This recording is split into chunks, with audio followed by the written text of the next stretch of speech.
I was dead for 8 minutes and 37 seconds. But the most shocking part wasn't death itself. It was what God said to me afterward.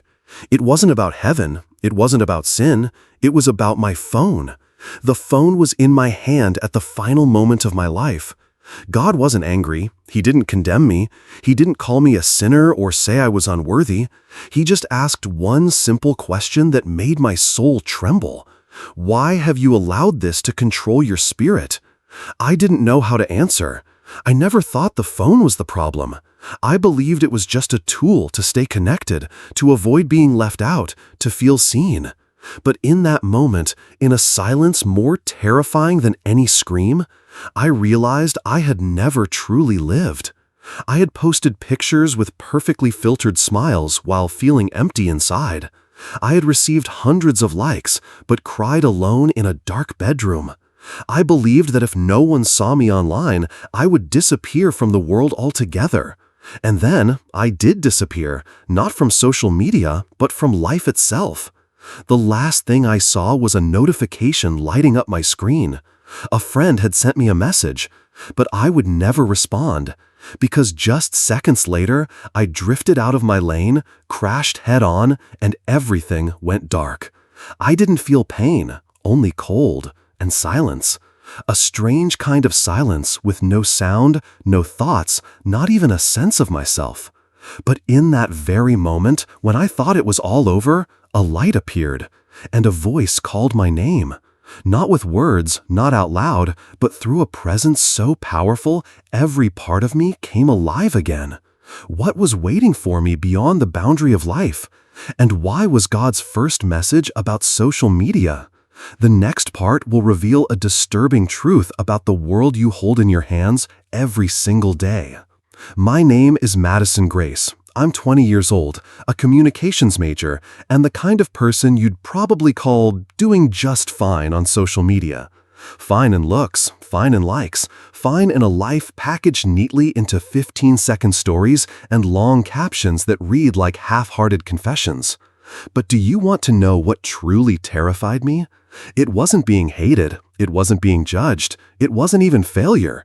It was the fear that I didn't exist unless someone was watching me through a screen. I used to check my phone just to see if anyone still remembered me. I deleted posts that didn't get enough likes within the first hour. I edited my photos to death just to look like someone I wasn't. I wasn't living authentically. I was living as a version of myself optimized for other people's approval. And every day I swiped through that screen, I was slipping further away from who I was. I laughed when others were sad. I felt sad when others were happy.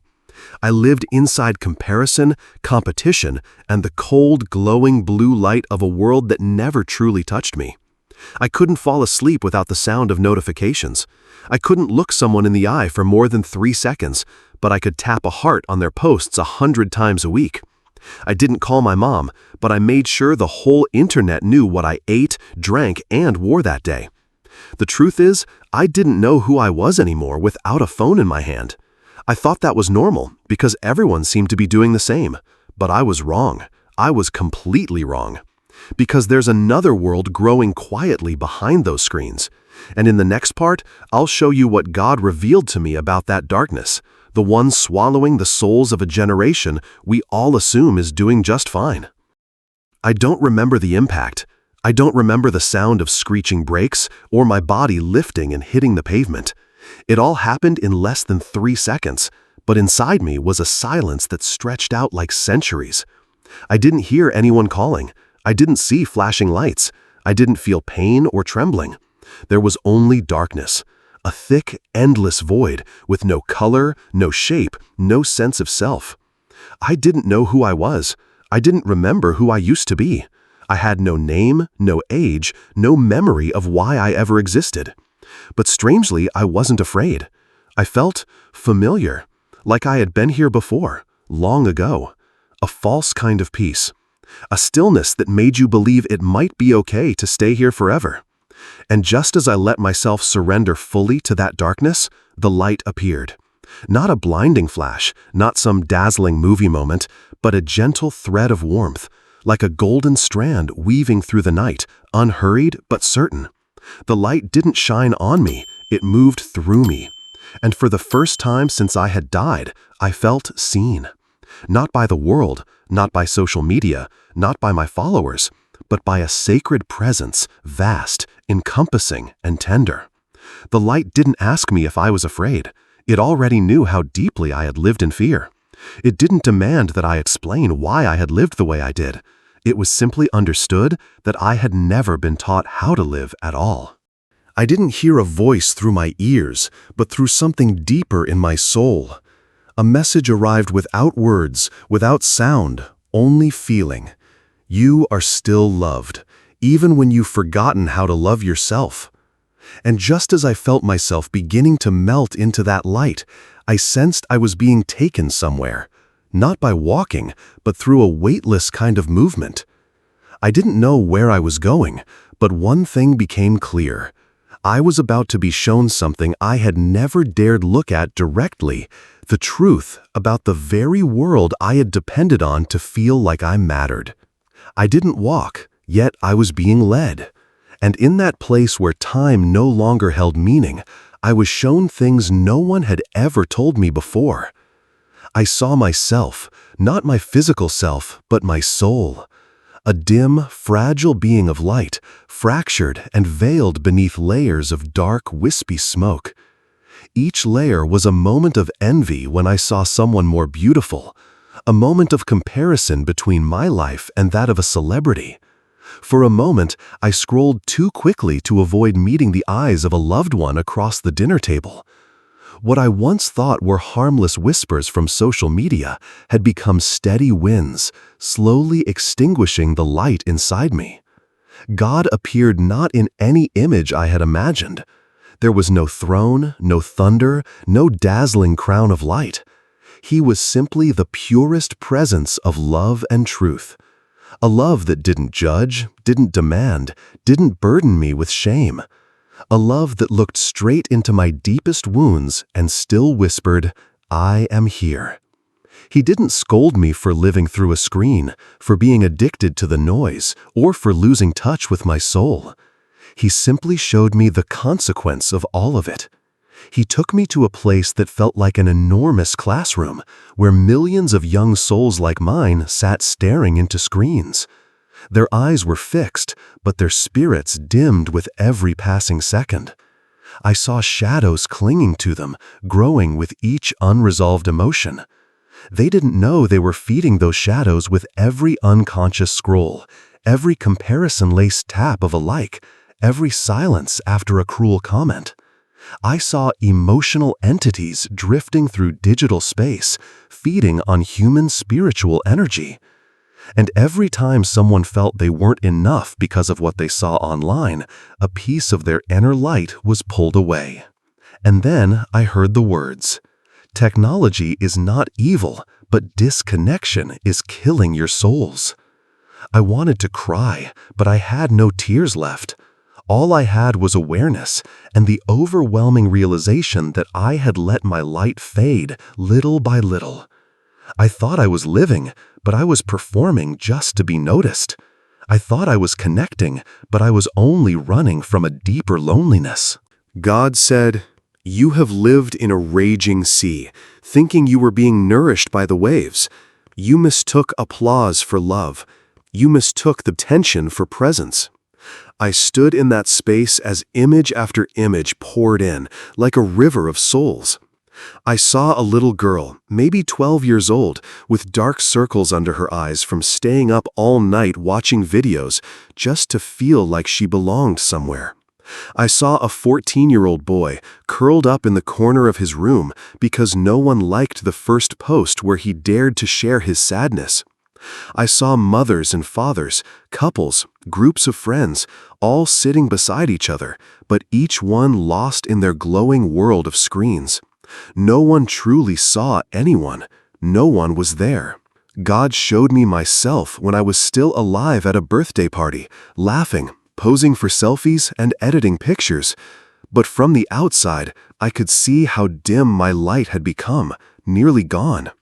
The light of a soul does not reflect through a screen. It grows in silence, in real connection, in simple, unseen moments. Then he said to me, "Life does not exist in what is seen. It exists in what is truly present. If you are fully present, even if no one sees you, you are alive."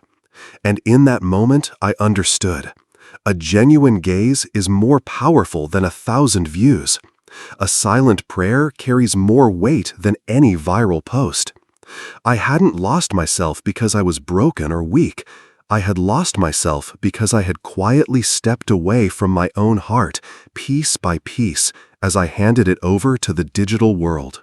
Then God reached out, not to pull me back, but to ask, "Do you want to return?" To tell them what you've seen, to reignite the light in those who think they are alive but are quietly fading. I didn't think. I just bowed my head and whispered, "Yes, if you allow me." I opened my eyes to the sound of machines beeping and the blinding glare of surgical lights. The first thing I felt wasn't pain, it was tears. Not from my eyes, but from somewhere deeper, as if a stream had risen from my soul. I didn't know where I was, but I knew without a doubt that I had returned, not to live the way I used to, but to live truly, for the very first time. In the first week after I woke up, I didn't touch my phone, not because the doctors told me not to, but because I no longer needed it to feel like I existed. I began to observe the world with real eyes. I saw my mother's face, lined and weary, no filters, sitting beside me for 10 hours straight in the emergency room. I saw my father's red eyes, holding back tears he didn't want me to see. I saw nurses I didn't know by name, gently adjusting my blanket every time I trembled. I realized that every real connection is quiet, unseen, and never posted online. But it was those very things that tethered me back to life. I didn't delete social media out of fear. I didn't turn my back on technology like some extremists. I simply reordered the priorities: soul first, Wi-Fi second. I started over from the smallest things, like I was learning to live all over again, like a child taking their first steps. I learned how to sit in silence without background noise. I learned how to eat a meal without photographing it. I learned how to ask someone, "Are you okay?" and truly listen to the answer. I wrote down the names of people who had messaged me, the ones I never replied to because I was too busy posting something new. One by one, I reached out and wrote, "I'm sorry I wasn't truly present with you." Some didn't reply. Some cried. Some sent back a simple emoji. But I understood. Real connection begins with honest acknowledgement. I went back to church, not because I had suddenly become devout, but because I needed a space with no Wi-Fi signal, but full of signals from within. I sat in the last pew, surrounded by strangers who felt closer to me than anyone in my online friends list. I didn't pray for anything grand. I just whispered one thing: "Thank you for letting me still be alive." I started writing about my experience, not to go viral, but because I couldn't stay silent once I realized what was quietly killing my generation without leaving a drop of blood. I called the campaign Look Up. Look up from the screen, from comparison, from that sinking feeling of not being enough, from the trap of things that only appear perfect. I began blogging, telling real stories in my raw voice. No fancy language, no SEO formatting, no attention-grabbing tricks. Just the truth. That a girl once died because of a screen, but came back to life because of the truth. I had no idea who would read it. But one day, I got a message from a 17-year-old boy. He wrote, "I was planning to end my life yesterday, but I saw the part where you wrote, 'You are still being called.' I cried. I decided to wait just one more day to see if anything would change. And today is that day." I didn't save anyone. I just shared what I saw. And somehow, the light I thought had gone out in me found its way to a soul fading in silence on the other side of despair.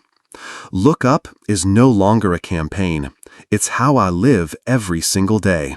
Every time I feel myself sinking too deep into the digital noise, I remind myself, look up. Every time I start to compare, to scroll aimlessly, to shrink inside when no one seems to notice me, I look up.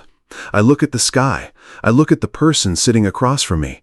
I look into my own eyes in the mirror and whisper, I'm still here. And I'm still loved, even when no one is watching. Then one day, someone messaged me and said they had put their phone down for the first time in months just to step outside and look at the real sky. You might think that's a small thing, but to me, that's the most miraculous thing a simple story can do. And the final part of this story, the reason I have to share it, is not to make you admire me. It's to remind you that you can still come back, start over, and live truthfully before it's too late. I know you might be watching this while lying in a dark room, phone in hand, mindlessly scrolling through a flood of chaotic content. Maybe you're not even searching for anything. Maybe you're just trying to escape a quiet emptiness you don't have words for. Maybe you don't believe in dying and coming back. Maybe you don't believe in the afterlife. Maybe you don't believe in God. But do you believe that something inside you has been quietly fading little by little? A subtle feeling, hard to name, as if the light in you is dimming, even though on the outside you're still smiling, still okay, still showing up on every platform. Social media isn't evil, technology isn't the enemy, but when they become the only place where you feel you have worth, your soul begins to get rewired bit by bit with fear, comparison, and the belief that you're not enough. I once believed I didn't deserve to live if no one remembered me online. I once believed I was invisible if no one liked my posts. But God showed me something I never expected to see. I was still loved, even in total silence. And so are you. You don't have to become someone else. You don't have to pretend to be strong.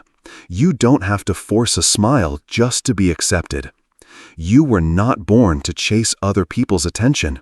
You were born to bring your true light into the world. If today you're still breathing, if your eyes are still able to see, if there's even the smallest part of you longing to live more honestly, start there. Turn off the screen for a few minutes. Look someone in the eye. Listen to your mother's voice all the way through. Pray, even if it's just a single honest sigh. I died once, and I came back, not to keep living the same old life, but to tell you this. If you're still here, you are still being called. You can still look up. Look up.